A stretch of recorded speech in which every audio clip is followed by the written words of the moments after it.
आज मैं पॉलिटी का वीडियो बनाने जा रही हूँ। बनाना तो लोक प्रशासन का था, लेकिन मैंने सोचा इसका थोड़ा सा बना लूँ। मूल अवधारणा है, सेकेंड यूनिट है पॉलिटी, जो राजनीतिक सिद्धांत है, जिसका राज्य टॉपिक करेंगे, फिर संप्रभुता, अधिकार, स्वतंत्रता, समानता, न्याय। न्याय का तो मैंने बनाया हुआ, लेकिन वापस से बना लूँगी। शक्ति, सत्ता, वैधता, ये सभी टॉपिक नए, कुछ नए जुड़े हैं ना। ये न्याय वगैरह, समानता, अधिकार, स्वतंत्रता, ये नए जुड़े हैं। नीट है, मूल अवधारणा है, राज्य, संप्रभुता। तो राज्य को पढ़ेंगे हम आज, राज्य की अवधारणा। राज्य के जो 4 अनिवार्य तत्व कौन कौन से हैं, परीक्षा में यहाँ से प्रश्न आता है। राज्य व सरकार में जो अंतर है वो, राज्य की विशेषताएं, राज्य का स्वरूप। तो राज्य की अवधारणा पढ़ते हैं पहले। राज्य शब्द का अंग्रेजी रूपांतर स्टेट, लैटिन भाषा शब्द से स्टेटस से बना है। यूनानी विचारकों ने राज्य के लिए पॉलिस शब्द का जर्मन, जबकि रोमन विचारकों ने रिपब्लिक शब्द का प्रयोग किया। तो यूनानियों ने क्या किया था, पॉलिस शब्द का प्रयोग किया था। और ये राज्य शब्द है वो अंग्रेजी का कौन सा है, स्टेट, यानी कि लैटिन भाषा से बना है। जबकि यूनानी विचारकों ने पॉलिस शब्द का प्रयोग किया और रोमन विचारकों ने रिपब्लिक शब्द का प्रयोग किया राज्य के लिए। रिपब्लिक में प्लेटो ने आदर्श राज्य को कलिपोलिस क्या कहा, कलिपोलिस, तथा लॉज में राज्य को मैग्रेसिया कहा। किसने कहा, लॉज ने। लॉज में क्या कहा है, राज्य को मैग्रोसिया। और रिपब्लिक में प्लेटो ने आदर्श राज्य को कलिपोलिस कहा है, ये भी याद रखना। उसके बाद हम देखेंगे आधुनिक अर्थ में राज्य शब्द का प्रयोग सर्वप्रथम मैकाइवेली ने जो किया था आधुनिक अर्थ में। और इस प्रकार मैकाइवेली ने आधुनिक राज्य की नींव रखी। मैकाइवेली ने राज्य के लिए स्टेटो शब्द का प्रयोग किया और बोधा ने रिपब्लिक शब्द का प्रयोग किया। लॉक और रूसो ने समुदाय शब्द का प्रयोग किया। राज्य के जो 4 तत्व है वो कौन कौन से हैं, जनसंख्या, निश्चित प्रदेश या भूमि या सरकार, और की प्रभुसत्ता। क्या है, प्रभुसत्ता, बाहर या आंतरिक। तो इन चारों नामों को ही याद रखना। परीक्षा में यही पूछा जाता है कि राज्य के 4 अनिवार्य तत्व कौन कौन से हैं। तो जनसंख्या, निश्चित प्रदेश या भूमि या क्षेत्र, सरकार और प्रभुसत्ता, वेरी इंपॉर्टेंट है। ग्रीन, राज्य का आधार शक्ति नहीं है, ये परिभाषा दी। हिंगल, राज्य पृथ्वी पर ईश्वर का अवतार है, किसने कहा था, हिंगल, वेरी इंपॉर्टेंट है। बलसली, किसी निश्चित भूभाग में कानून रूप से संगठित जन समुदाय का नाम ही राज्य है, ये बलसली, ये दोनों इंपॉर्टेंट है। मैक्स वेबर, राज्य वह इकाई जिसके पास दंड देने की शक्ति का वैध अधिकार है। जो हमने पढ़ा ना, देखा ना अभी कि बोधा ने रिपब्लिक कहा राज्य शब्द के लिए, लॉक और रूसो ने समुदाय कहा, जबकि हिंगल ने राष्ट्र व राज्य कहा। अरस्तु ने कोइनोनिया और हॉब्स ने कॉमनवेल्थ कहा। क्या कहा, कॉमनवेल्थ। और राज्य की परिभाषा देखते हैं। अरस्तु के अनुसार राज्य परिवार व ग्रामों का एक संघ है जिसका उद्देश्य एक पूर्ण और आत्मनिर्भर जीवन की स्थापना करना है। बर्गेस, राज्य एक संगठित इकाई के रूप में मानव जाति का विशिष्ट भाग है।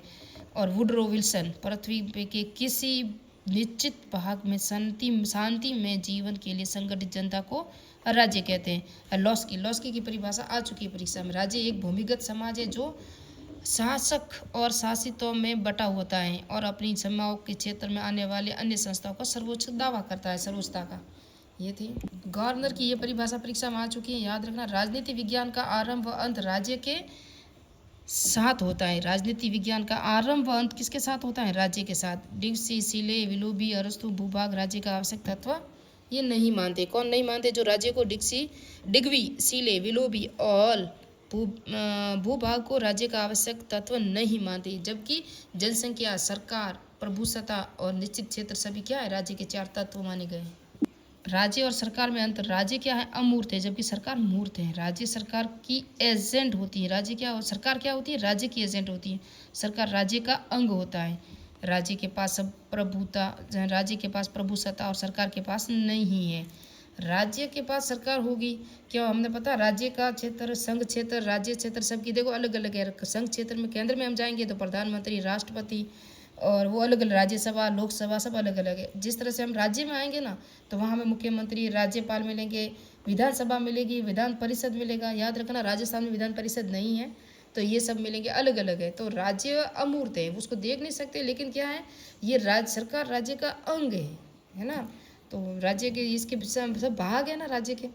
राज्य स्थायी, जबकि सरकार परिवर्तनशील है, सरकार आती जाती रहती है, कभी कांग्रेस आएगी, कभी बीजेपी आएगी। राज्य की सदस्यता अनिवार्य है, सरकार की नहीं।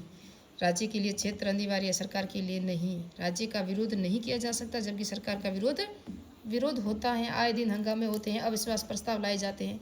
राज्य व समाज में क्या अंतर है, वो राज्य और सरकार का अंतर था। राज्य तथा समाज में अंतर हम देखेंगे।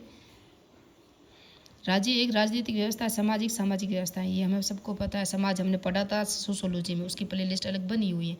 राज्य के पास प्रभुसत्ता रहती है, जबकि समाज के पास नहीं है। समाज राज्य से पहले बना है, राज्य का विकास बाद में हुआ है। राज्य मनुष्य के राजनीतिक पहलू से संबंधित है, जबकि समाज नैतिक पहलू से। राज्य के लिए क्षेत्र क्या आवश्यक है, जबकि समाज के लिए कोई क्षेत्र आवश्यक नहीं है। का जो विकास हुआ वो कबीला राज्य, फिर प्रारंभिक राज्य। प्रारंभ में बस्तियां बहुत छोटी छोटी होती थी, तत्पश्चात अपेक्षाकृत विशाल राज्यों में परिवर्तन हो गई।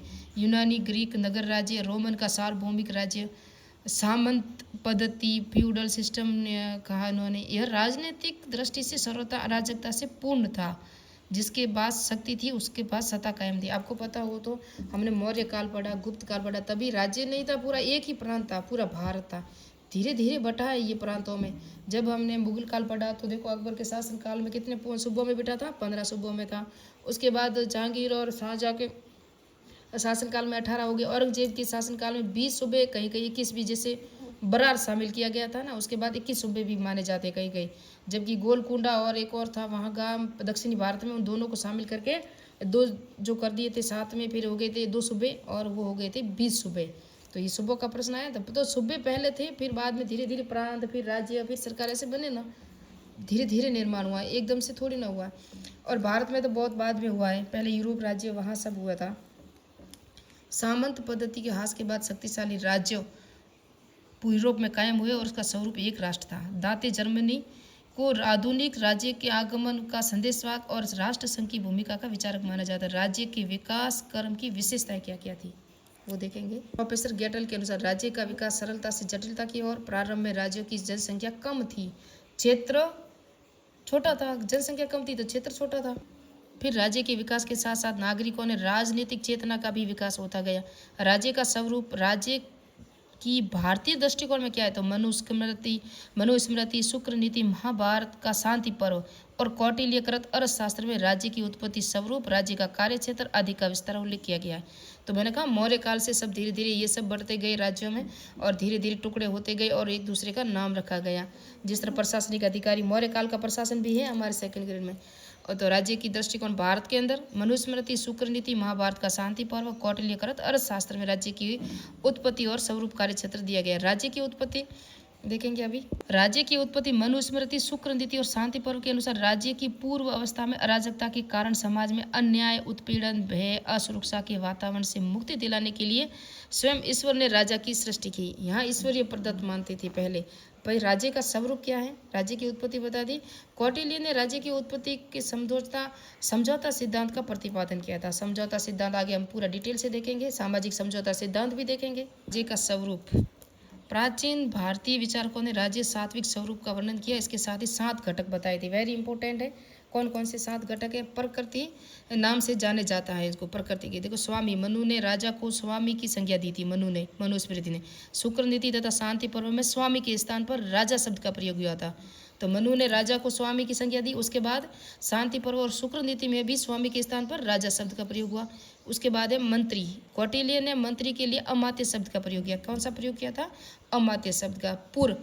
पुर यानी कि इसका अर्थ राज्य की राजधानी से था। ये सब मौर्य काल में भी हमने पढ़े थे, होते थे ना, सप्तंग, राजा, पुर, जनपद वगैरह सब थे। तो इसका अर्थ राज्य की राजधानी से जनपद, निश्चित भौगोलिक सीमाओं के अधीन आने वाली भूमि व उस पर निवास करने वाली जनता को राष्ट्र की संज्ञा दी गई। उसके बाद कोष, फिर दंड व सेना, राज्य प्रमुख, सुरक्षा का दायित्व होता था, और मित्र। ये 7 अंग है जो राज्य का स्वरूप है, और इसका वर्णन प्रकृति के नाम से किया जाता है। और मौर्य काल में भी हम पढ़ेंगे और पढ़ा भी हुआ है, मैंने बताया हुआ है मैप से बना के। राज्य का कार्य क्षेत्र, प्रजा रक्षण। मनु के अनुसार प्रजा रक्षण का कार्य करने वाले राजा की सुखों की वृद्धि होती है, उपेक्षा करने वाले राजा दुखी होता है एवं राजा का नाश होता है। प्रजा रक्षण एक।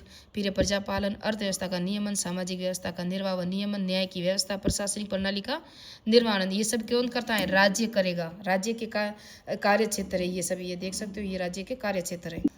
अंतर्राज्यीय संबंधों का संचालन, कृषि व व्यापार की व्यवस्था, पर राष्ट्र। देखिए राज्य के सभी, आज भी हम देखें राज्य सरकार के क्या क्या कर्तव्य हैं। हमको रोजगार देना, न्यू वैकेंसी देना, कृषि के लिए भी, फसल उत्पाद के लिए भी, महिलाओं के लिए भी योजनाएं, शिक्षा के लिए भी योजनाएं, है ना, और रोजगार के लिए भी कितनी भी योजनाएं हैं वगैरह है, नरेगा वगैरह सब क्या है। तो ये राज्य के कर्तव्य होते हैं, उसके कार्य होते हैं। अपनी जनता को जो खाना वगैरह है क्या देना है, कितना कर लगाना है, उनको कौन कौन सी सुविधाएं देनी है, कौन कौन से पर्व पर उनको क्या क्या देना है, वो सब होता है। पढ़ेंगे राज्य का उदारवादी दृष्टिकोण, दो दृष्टिकोण पढ़ेंगे। वैज्ञानिक विचारों के आधार पर दो चरण है, शास्त्रीय चिंतन उदारवाद और आधुनिक उदारवाद। पहले देखेंगे शास्त्रीय चिंतन चिर सम्मत उदारवाद। भारत प्राचीन उदारवाद में नकारात्मक उदारवाद भी कहते हैं। इसके तहत व्यक्ति की स्वतंत्रता की रक्षा के लिए राज्य की नकारात्मक भूमिका पर बल दिया गया। इंग्लैंड में प्रारंभिक स्तर में उदारवाद को शास्त्रीय उदारवाद कहा गया। नकारात्मक उदारवाद के समर्थक कौन कौन थे? एडम स्मिथ, हर्बर्ट स्पेंसर, आपको नाम दिखाई नहीं दे रहे होंगे ना, हाँ ये एडम स्मिथ, हर्बर्ट साइमर, Herbert Spencer, Bentham, David Ricardo, Locke Thomson Paine. राज्य का यांत्रिक स्वरूप, राज्य कृत्रिम व मनुष्य कृत है। फिर है व्यक्ति साधन है, व्यक्ति साध्य है, राज्य साधन है। ये मान्यता मान रहा है, कौन मान रहा है? उदारवादी दृष्टिकोण। किसी भी समुदाय, समाज और राज्य की कोई भी व्यवस्था ऐसी नहीं हो सकती जिसके नाम पर व्यक्ति का बलिदान दिया जा सके, क्योंकि यह सब व्यक्ति के लिए होते हैं, इसके लिए नहीं होते। व्यक्ति इनके लिए नहीं होते। और राज्य में हस्तक्षेप व व्यक्तिवाद पर बल दिया गया। तो प्राकृत यहाँ व्यक्ति साध्य माना है, राज्य है ना वो साधन माना है। राज्य जो भी करता है वो व्यक्ति के लिए करता है, ऐसा कहा गया। आगे हम देखेंगे व्यक्ति जो करता है वो राज्य के लिए करता है। आगे हम देखेंगे जहाँ व्यक्ति साधन है, तो यहाँ उदारवादी दृष्टिकोण में व्यक्ति को साध्य माना गया। किसी भी समुदाय, समाज, राज्य की कोई भी व्यवस्था ऐसी नहीं हो सकती जिसके नाम पर व्यक्ति का बलिदान दिया जा सके, क्योंकि वह सब व्यक्ति के लिए होते हैं। तो व्यक्ति के लिए राज्य कर रहा है, तो राज्य क्या साधन है। आगे हम देखेंगे राज्य के लिए जो व्यक्ति करेगा तो क्या होगा? व्यक्ति साधन होगा। जो कार्य कर रहा है, जिसके लिए कर रहा है वो होगा, जो कार्य कर रहा है वो साधन है, जो जिसके लिए कर रहा है वो साध्य है। तो व्यक्ति के लिए कर रहा है, कौन कर रहा है? राज्य कर रहा है। प्राकृतिक अधिकारों का समर्थन, प्राकृतिक अधिकारों का समर्थन, लॉक के अनुसार जीवन, संपत्ति, स्वतंत्रता। ये इतने इंपॉर्टेंट तो नहीं है, मैं आपको पढ़ाऊँ या नहीं पढ़ाऊँ, परीक्षा माने के लायक कोई भी नहीं है।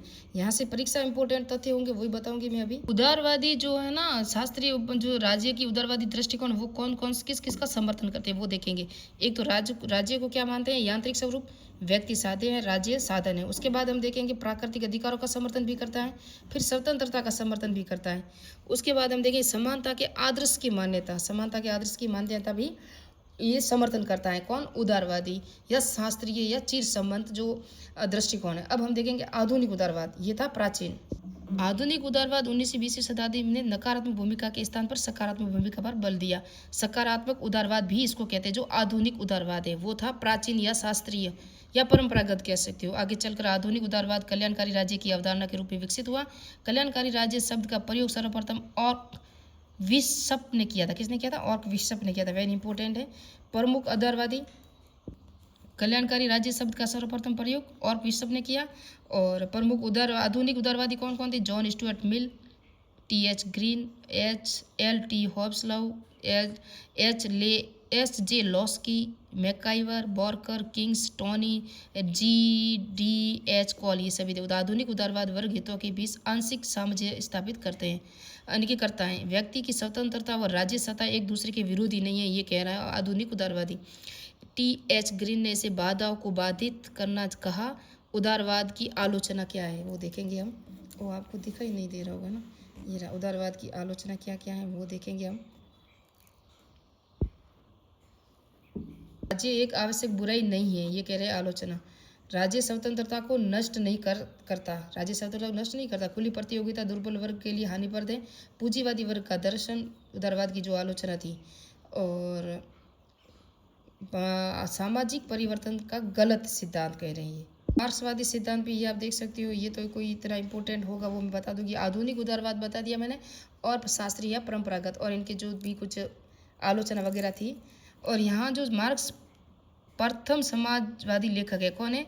ये आपको दिख रहा होगा, C.E.M. जॉर्ज, जिसके कार्य को क्या कहा गया? वैज्ञानिक कहा गया। कार्ल मार्क्स और फ्रेडरिक एंगेल्स ने अनुयायियों ने लेनिन, रोजा लग्जमबर्ग, माओ त्से तुंग, एंटोनियो ग्रामी संपूर्ण चिंतन को मार्क्सवाद कहा गया। मार्क्स एक समाजवादी विचारधारा है, और मार्क्स वैज्ञानिक समाजवाद भी कहा जाता है इनको। आगे हम पूरा देखेंगे डिटेल से।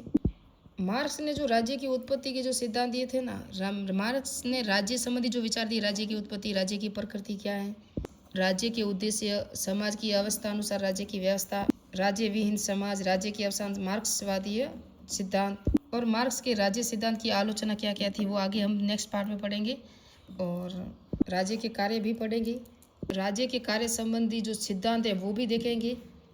और राज्य की उत्पत्ति की जो सिद्धांत है, देवीय उत्पत्ति सिद्धांत है, पितृसत्तात्मक सिद्धांत है, शक्ति का सिद्धांत है, मातृ सत्तात्मक सिद्धांत है, वो देखेंगे नेक्स्ट पार्ट में। मिलते हैं नेक्स्ट वीडियो में, नेक्स्ट पार्ट में। जय हिंद, जय भारत। शाम को होगा तो शिक्षण विधिया या लोक प्रशासन का वीडियो वापस से आएगा, क्योंकि राज्य जो टॉपिक है ना, इससे दूसरी यूनिट से एमसीक्यू ज़्यादा आते हैं, इसलिए मैं जल्दी जो एग्जाम की दृष्टि से एमसीक्यू है ना वो दिखाने की कोशिश कर रही हूँ मैं आपको पढ़ाने की।